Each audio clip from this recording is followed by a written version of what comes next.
നമസ്കാരം. തിരുവനന്തപുരം കോർപ്പറേഷനിൽ ജയിക്കുമ്പോഴും ശക്തി കേന്ദ്രത്തിൽ ബി.ജെ.പി തോറ്റു. തൃക്കണ്ണാപുരം വാർഡിലെ തോൽവിയാണ് ബി.ജെ.പിക്ക് 51 സീറ്റെന്ന കേവല ഭൂരിപക്ഷം നിഷേധിക്കുന്നത്. തിരുവനന്തപുരത്തെ ഒരു വാർഡിൽ വോട്ടെടുപ്പ് നടന്നിട്ടില്ല. 100 വാർഡിലാണ് തെരഞ്ഞെടുപ്പ് നടന്നത്. അതിൽ 50-ൽ ബി.ജെ.പി ജയിച്ചു. അപ്പോഴും തദ്ദേശ തെരഞ്ഞെടുപ്പിൽ ബി.ജെ.പി സീറ്റ് നൽകാത്തതിന് പിന്നാലെ ആത്മഹത്യ ചെയ്ത ആനന്ദിന്റെ വാർഡിൽ എൽ.ഡി.എഫിന് ജയം. എൽ.ഡി.എഫ് സ്ഥാനാർത്ഥി അജിനാണ് വിജയിച്ചത്. പുന്നക്കാമുകൾ വാർഡിലും എൽ.ഡി.എഫ് സ്ഥാനാർത്ഥി വിജയിച്ചു. തദ്ദേശ തെരഞ്ഞെടുപ്പിൽ സീറ്റ് നിഷേധിച്ചതിന് പിന്നാലെയാണ് ബി.ജെ.പി പ്രവർത്തകനായ ആനന്ദ് കെ തമ്പി ജീവനൊടുക്കുന്നത്. സീറ്റ് നിഷേധിച്ചതിന് പിന്നാലെ വിമത സ്ഥാനാർത്ഥിയായി തൃക്കണ്ണാപുരത്ത് നിന്നിരുന്നു. തൃക്കണ്ണാപുരത്ത് തന്നെ സ്ഥാനാർത്ഥിയായി പരിഗണിച്ചില്ലെന്നുള്ള ആത്മഹത്യക്കുറിപ്പ് അന്ന് പുറത്തു വന്നിരുന്നു.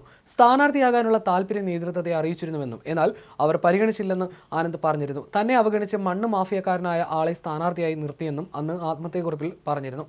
ഇതിൽ മനനന്താണ് ആത്മഹത്യയെന്ന് ആനന്ദിന്റെ ആത്മഹത്യക്കുറിപ്പിൽ ഉണ്ടായിരുന്നു. തന്റെ ഭൗതിക ശരീരം കാണാൻ ബി.ജെ.പി പ്രവർത്തകരെയും RSS പ്രവർത്തകരെയും അനുവദിക്കരുതെന്നും ആനന്ദ് പറഞ്ഞിരുന്നു. ഈ വാർഡിലാണ് ബി.ജെ.പി തോൽക്കുന്നത്.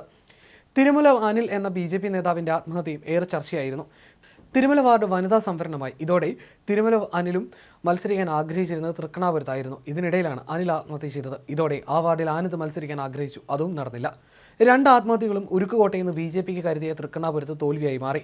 2015-ലെ തദ്ദേശ തെരഞ്ഞെടുപ്പിന് ഇറങ്ങുമ്പോൾ തിരുവനന്തപുരത്ത് ബി.ജെ.പിക്ക് കയ്യിലുണ്ടായിരുന്നത് വെറും 7 സീറ്റുകൾ മാത്രമാണ്. 2020-ൽ കിട്ടിയത് 35 സീറ്റുകൾ. അവിടെ നിന്നും വർഷങ്ങൾ നീണ്ട പോരാട്ടം. അത് ഇന്നെത്തി നിൽക്കുന്നത് തലസ്ഥാന നഗരിയുടെ അമരത്തേക്കാണ്. പറഞ്ഞു പഴകിയ വികസന വാക്കുകളല്ല, മറിച്ച് ഉറപ്പുള്ള വാഗ്ദാനങ്ങളാണ് ബി.ജെ.പി മുന്നോട്ട് വെച്ചത്. കൃത്യമായ സ്ഥാനാർത്ഥികളും പ്രചാരണവും ഒരിടത്തും പിഴവുണ്ടായില്ല. ഭരണവിരുദ്ധ തരംഗവും ചേർന്നപ്പോൾ അനന്തപുരിയിൽ താമര വിരിഞ്ഞു. തലസ്ഥാനത്ത് ഇന്ത്യൻ പ്രധാനമന്ത്രി വിമാനമിറങ്ങുമ്പോൾ പ്രോട്ടോകോൾ അനുസരിച്ച് സ്വീകരിക്കാൻ ഒരു ബി.ജെ.പി മേയർ എത്തുന്നത് കഴിഞ്ഞ 10 വർഷമായി ബി.ജെ.പിയുടെ സ്വപ്നമാണ്. 7 സീറ്റിൽ നിന്ന് 10 വർഷം കൊണ്ട് ഒറ്റയ്ക്ക് കേരളത്തിന്റെ തലസ്ഥാന നഗരം ഭരിക്കാനുള്ള ശക്തിയായി മാറിയതിന് പിന്നിൽ ചിട്ടയായ പ്രവർത്തനത്തിന്റെയും ദീർഘവീക്ഷണത്തിന്റെയും കൂടി കഥയുണ്ട്.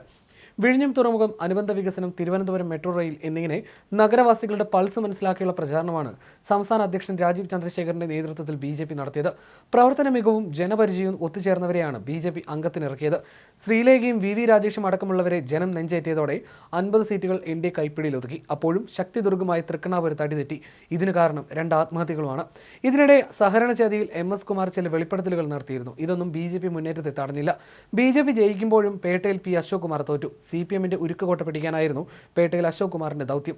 തിരുവനന്തപുരത്തെ ബി.ജെ.പിയുടെ ആദ്യ കൗൺസിലറാണ് അശോക് കുമാർ. തിരുവനന്തപുരത്തിനൊപ്പം ചരിത്രത്തിൽ ആദ്യമായി തൃപ്പൂണിത്തറ നഗരസഭ ഭരണം ബി.ജെ.പി പിടിച്ചെടുത്തു. പാലക്കാട് നഗരസഭയ്ക്ക് പിന്നാലെയാണ് തൃപ്പൂണിത്തറ നഗരസഭയിലും എൻ.ഡി.എ ഭരണം കൈയടക്കുന്നത്. ഒരു സീറ്റിന്റെ ഭൂരിപക്ഷത്തിനാണ് എൻ.ഡി.എയുടെ വിജയം. 21 സീറ്റുകൾ എൻ.ഡി.എ നേടിയപ്പോൾ 20 സീറ്റുകളാണ് LDF ഇത്തവണ നേടിയത്. UDF 16 സീറ്റുകളിൽ ഒതുങ്ങി. തൃപ്പൂണിത്തറ നഗരസഭ കാലങ്ങളായി LDF-ഉം UDF-ഉം മാറി മാറിയാണ് ഭരിച്ചിരുന്നത്. LDF-ഉം എൻ.ഡി.എയും തമ്മിൽ ഇഞ്ചോടിഞ്ച് പോരാട്ടമാണ് നടന്നത്. A ക്ലാസ് നഗരസഭയായി കണക്കാക്കി ബി.ജെ.പി വലിയ പ്രചാരണമാണ് തൃപ്പൂണിത്തറയിൽ നടത്തിയത്. പാലക്കാട് നഗരസഭയിലും ബി.ജെ.പി ഭരണം നിലനിർത്തിയിരുന്നു. എൻ.ഡി.എ 25 സീറ്റിലും UDF 18 സീറ്റിലും LDF 9 സീറ്റുകളിലുമാണ് പാലക്കാട് മുന്നേറുന്നത്. പാലക്കാട് നഗരസഭയിൽ 25 സീറ്റുമായി ബി.ജെ.പി ഏറ്റവും വലിയ ഒറ്റകക്ഷിയായി മാറി.